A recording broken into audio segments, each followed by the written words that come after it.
Okay, first, you brush your brow using your spoolie. Ayan.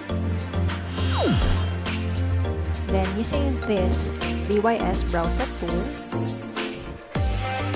i-shape muna natin yung brow natin. Ganyan. And after that, i-fill in lang natin.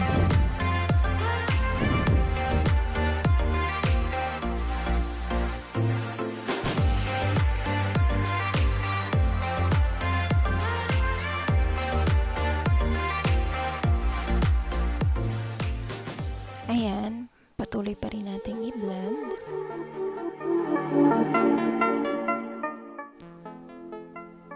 After natin matapos mag-blend, let's start for concealing.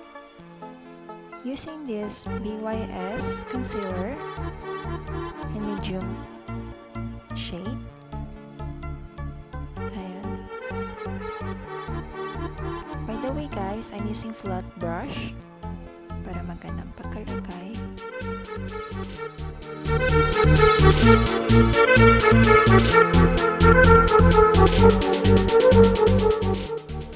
This is it. Tapos na. This is my natural eyebrow look. As you can see guys, long-lasting siya, kaya hindi agad-agad may erase.